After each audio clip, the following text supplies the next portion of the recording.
చాలామంది నన్ను అడుగుతున్నటువంటి అంశం ఏమిటి అంటే, అసలు మా రాశిని బట్టి లేదా మా పేరుని బట్టి ఎటువంటి వాహనం కొనుక్కుంటే మంచిది, అంటే ఏ బ్రాండ్, ఏ రంగు, ఏ నెంబర్ ఉంటే మంచిది అని అడుగుతున్నారు.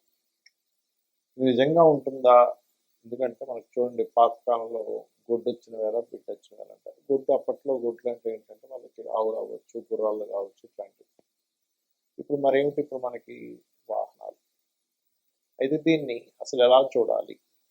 మనకి చతుర్థ స్థానము అంటారు. అంటే లగ్నం నుంచి కానీ రాశి నుంచి కానీ, లగ్నం తెలిస్తే లగ్నం నుంచి చూసుకుంటే, లేకపోతే రాశి తెలిస్తే రాశి నుంచి మీది ఏదైతే అయిందో మేషం నుంచి మీనం వరకు 4వ అధిపతి ఎలా ఉన్నాడు, దాన్ని బట్టి అసలు మీ పేరు మీద వాహనం కొనొచ్చా కొనకూడదా, కొంటే ఏ వాహనం కొనాలి, ఏ రంగు, ఏ నెంబర్ ఉంటే మంచిది అనేటువంటి అంశాలు మీరు వీడియో ఎండింగ్ వరకు చూసినట్లయితే మీకు పూర్తి ఇన్ఫర్మేషన్ కలుగుతుంది. దాని ద్వారా మీరు ఒక వాహనం కానీ గృహం కానీ కొనుక్కునే సమయము, కొనుక్కున్న తర్వాత మీకు బాగా కలిసి రావాలంటే ఎటువంటి రంగు, నెంబరు అనేది తీసుకోవాలి, ఏ బ్రాండ్ తీసుకుంటే మంచిది అనేటువంటిది మనం ఒక్కొక్కటిగా తెలుసుకుందాం.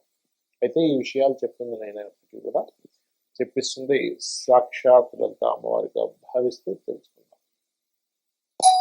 కర్కాటకం వారికి కనుక చూసుకున్నట్లయితే మీకు చతుర్థ స్థానాధిపతి శుక్రుడు. కర్కాటకం వారి సహజంగానే కాస్త ఎమోషన్స్ ఎక్కువ ఉంటాయి, ఎక్కువ తిరగడం అది ఉంటుంది అని చెప్పుకుంటూ ఉన్నాను చాలాసార్లు నుంచి. అయితే ఇక్కడ ఈ చతుర్థాధిపతి శుక్రుడు కనుక బాగుంటే మీరు సెటిల్ అయినంత త్వరగా ఎవరు సెటిల్ అవ్వలేరు. అంటే చాలా ఎర్లీగా జాబ్స్ వచ్చేసేయడం, చాలా ఎర్లీగా ఇల్లు కట్టేసుకోవడం, చాలా ఎర్లీగా వాహనం కొనేసుకోవడం, ఇది వెరీ క్లియర్గా ఏం చెప్తుందంటే మీ యొక్క పూర్వజన్మ కర్మ ఏదైతే ఉందో దాన్ని చాలా క్లియర్గా ఇది రిప్రజెంట్ చేస్తూ ఉంటుంది, గుర్తుపెట్టుకోండి.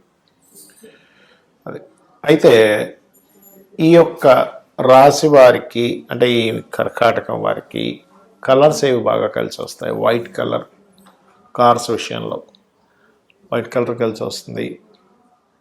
అండ్ అదేవిధంగా గమనించుకున్నట్లయితే blue or black colours, green colours కూడా కలిసి వస్తాయి. అయితే ఈ మూడిట్లో ఏది బాగుందో సెలెక్ట్ చేసుకోవాలి ఎప్పుడు కూడా. అలా కాకుండా మీ పర్సనల్ చార్ట్లో కనుక ఏదైనా ఒక మంచి ప్లానెట్ బాగుంది అనుకోండి, అప్పుడు ఆ కలర్ కూడా సెలెక్ట్ చేసుకోవచ్చు. మీరు పుట్టినటువంటి డేట్ ఆఫ్ బర్త్ని బట్టి కూడా సెలెక్ట్ చేసుకోవచ్చు. నేను మొత్తం మీరు వీడియో మొత్తం ఎండింగ్ వరకు చూసినట్లయితే అసలు మీ పేరుని బట్టి ఏ బ్రాండ్, ఏ కలర్ కూడా చెప్పడం జరుగుతుంది. అయితే మీకు శుక్రుడు ఎలా ఉన్నాడో చెక్ చేసుకోవాలి ఎప్పుడైనా వాహనం తీసుకునేటప్పుడు. శుక్రగ్రహం కనుక బాగుంది అనుకోండి, ఖచ్చితంగా మీరు వాహనం తీసుకున్నప్పటి నుంచే బాగుంటుంది. కాకపోతే శుక్రుడు 4వ అధిపతి అయ్యాడు కాబట్టి లగ్జరీ వెహికల్స్, చూడ్డానికి నీట్గా ఉండేటువంటి, కొత్తగా ఉండేటువంటివే మీకు బాగా ప్రిఫరబుల్ అవుతాయి. ఎందుకు అంటే మీ యొక్క జన్మజాతకంలో శుక్రుడు యొక్క స్థితి ఏదైతే ఉందో అది వాహనాలను సూచిస్తూ ఉంటుంది, గుర్తుపెట్టుకోండి. కాబట్టి అట్లా. అలాగే మరొక విషయం ఏంటంటే ఇక్కడ గమనించినట్లయితే ఇక్కడ ఈ 4th హౌస్ ఏదైతే ఉందో, ఈ 4th లార్డ్ ఎవరైతే ఉన్నారో, శుక్రగ్రహం ఏదైతే ఉందో పర్టికులర్గా ఇచ్చేటువంటి రిజల్ట్ ఎటువంటివి ఇస్తాయి ఏమిటి అంటే, శుక్రుడు బాగున్నాడు, వాహనం మీద వాహనాలు కొంటూ ఉంటారు. అయితే మీరు ఆ వాహనంలో కూడా అమ్మవారికి సంబంధించింది పెట్టుకోవడం, సుబ్రహ్మణ్యేశ్వర స్వామిది చిన్న మనం పెట్టుకుంటాం, చిన్న వాహనం బయలుదేరి దండం పెట్టుకుంటాం, ఎందుకంటే ఆ స్వామి మనల్ని రక్షిస్తాడు. అలా చేయండి, అన్ని విధాలు బాగుంటుంది. ఫస్ట్ ఆఫ్ ఆల్ ఏంటంటే మనకి వర్గు అనేటువంటిది గృహానికి ఎలా అయితే వాడతామో సేమ్ యాజ్ ఇట్ ఈజ్ ఒక వాహనం విషయంలో కూడా కొన్ని సంవత్సరాల తరబడి నేను రీసెర్చ్ చేసినప్పుడు, అంటే ఒక పేరు గల వ్యక్తికి ఏ వాహనం తీసుకున్నప్పటి నుంచి అతనికి బాగా కలిసి రావడం జరుగుతుంది. అది మెయిన్ బ్రాండా లేకపోతే అందులో సబ్బా అంటే మెయిన్ బ్రాండ్ అండ్ సబ్ కూడా బాగా పనిచేస్తుంది. అంటే ఎట్లాగా అంటే ఇప్పుడు మనకి చూడండి, ఆ నుంచి అమ్మహా లోపల ఉండే బ్రాండ్స్ అనుకోండి. ఆ అంటే ఆడి, ఈ అంటే ఇంకొక బ్రాండ్, ఊ అంటే ఇంకోటి, అట్లా అంటే మొదటి అక్షరం వచ్చేలాగా. ఎగ్జాంపుల్ ఐ అనుకోండి, ఇన్నోవా. అట్లా ఏంటంటే ఆ నుంచి అమ్మహ అక్షరం లోపల మీ పేరు ఉందనుకున్న ఉదాహరణకి, అప్పుడు మీరు మీ యొక్క తీసుకునే వాహనం ఆ నుంచి అమ్మహ లోపల వచ్చే బ్రాండ్ ఉండే వాహనము, లేదా చ జ అక్షరాలు. ఓకే, జ అంటే జగ్వార్ ఉదాహరణ చెప్తున్నా. అదేవిధంగా యారా లావా, వా అంటే ఓల్వా, ఇట్లా. యా అంటే యాలో కూడా ఏదైనా వచ్చింది అనుకోండి, ఎస్డి 2 వీలర్ అనుకోండి, ఎస్డి బైక్. అలా మీరు తీసుకొని చూడండి, ఖచ్చితంగా బాగుంటుంది. అదేవిధంగా మనకి అష్టవర్గుల్లో మనం ఆ వర్గు గురించి చెప్పుకున్నాం. ఇప్పుడు ఒకవేళ కక్క గగ అక్షరాలతో మీ పేరు ఉంది అంటే కళ్యాణ్ కావచ్చు, గా అంటే గంగాధర్ కావచ్చు, జ్ఞానేష్ కావచ్చు, ఇట్లా ఉందనుకోండి ఉదాహరణకి మీ పేరు.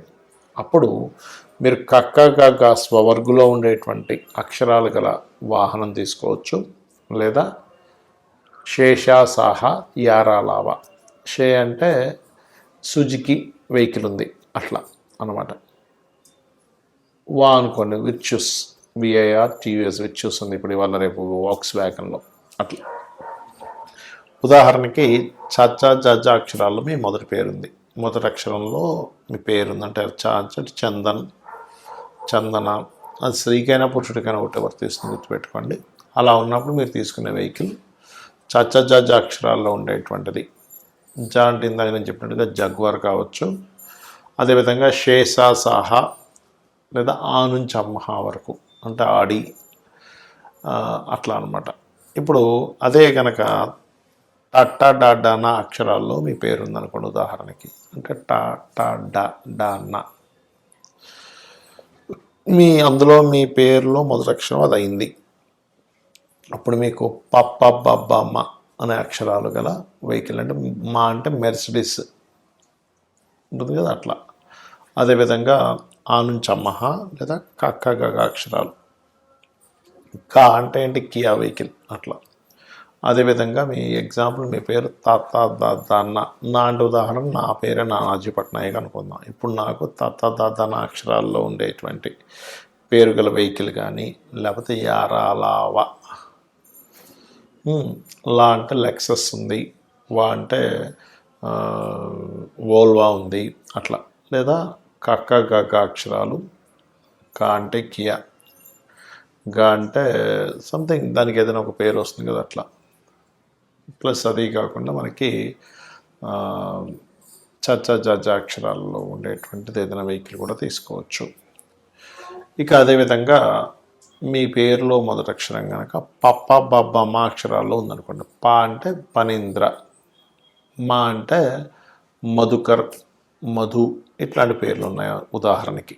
అలాంటప్పుడు మీరు పాప బాబా మా అక్షరాల్లో ఉండేటువంటి వెహికల్ తీసుకోవడం ద్వారా చాలా బాగుంటుంది. అదేవిధంగా శేషాసాహ మొదటి అక్షరం ఉండాలి వెహికల్లోని, అండ్ చచ్చ జ అక్షరాలు లేదా టట్టా డానా అక్షరాల్లో ఉండే వెహికల్స్ మీకు బాగా కలిసి వస్తాయి. ఇక అదేవిధంగా మీ ఉదాహరణకి మీ పేరు కనుక యా రా లావా అక్షరాలు, యా అంటే యాదగిరి, రా అంటే రమేష్ అనుకుందాం. ఉదాహరణ రమేష్ రావాలంటూ లేదు, రాము కూడా రావచ్చు, రాజు కూడా రావచ్చు. ఉదాహరణ చెప్తున్నా. యారా లావా అక్షరాలతో మీ పేరు ఉందనుకోండి. అప్పుడు యారా లావా అక్షరాలతోనే ఉండే పేరులో ఉండే కార్ అంటే రోల్స్ రాయరు, రేంజ్ రోవరు, ఇలాంటివి ఉంటాయి కదా. అదేవిధంగా ఆ నుంచి అమ్మహ వరకు ఉండే అక్షరాలు గల పేర్లు ఉండే వాహనము, లేదా టట్టా డానా కానీ తత్త దద్దనా కానీ అక్షరాలు ఉండేటువంటివి తీసుకోవచ్చు. మొదటి అక్షరం ఆ కారుకు ఆ పేరు ఉండాలి. అదేవిధంగా శేషాసాహ, శేషగిరిరావు ఇలా పేరు ఉంది ఉదాహరణకి చెప్తున్నా. శేషాసా, సా అంటే సావిత్రి, సంతోష్ ఇలా ఉంటాయి కదా. ఇలాంటి పేర్లు ఉన్నటువంటి వారికి శేషాసాహ అక్షరాలతో కనుక మొదటి అక్షరం ఏదైతే ప్రారంభమవుతుందో ఆ వాహనము. అదేవిధంగా మీకు కక్క గగ అక్షరాలు అంటే మూడో వరకు, అదేవిధంగా తత్త దాదాన పప్ప బాబామ, ఈ రకంగా మీరు ఆ నుంచి అమ్మహ వరకు మొత్తం అష్టవర్గులది మనం తెలుసుకున్నాం. అదేవిధంగా మరి న్యూమరికల్గా అని అనుకున్నాం. న్యూమరికల్గా అంటే ఏంటి? 1 నెంబర్లో మీరు పుట్టారు ఉదాహరణకి, అప్పుడు దీన్ని డెస్టినీ నెంబర్ ఏంటి అంటే 1 నెంబర్ బర్త్ నెంబర్ అయితే డెస్టినీ నెంబర్ పూర్తిగా అంటే డేటు, మంత్, ఇయరు గనక తీసుకొని దాన్ని మొత్తం కూడామనుకోండి ఒక నెంబర్ వస్తుంది. అంటే ఏంటి 1 మంత్ 1 డే టు 1 మంత్ అంటే 2 అయింది. 2000లో పుట్టారు మీరు అంటే ఏమవుతుంది, సున్నాలు తీసేస్తే 2 అంటే 4 అంటే 1 + 1 2 2 + 2 4 అంటే మీది డెస్టినీ నెంబర్ 4 అవుతుంది, బర్త్ నెంబర్ 1 అవుతుంది. 30 సంవత్సరాల లోపల మీ వెహికల్ అయితే కనుక మీ డెస్టినీ నెంబర్ బర్త్ నెంబర్ ఏది ప్రిఫర్ చేయాలంటే బర్త్ నెంబర్ ప్రిఫర్ చేయాలి. కానీ డెస్టినీ నెంబర్ అప్పుడు లైఫ్ లాంగ్ పనికి వస్తుంది.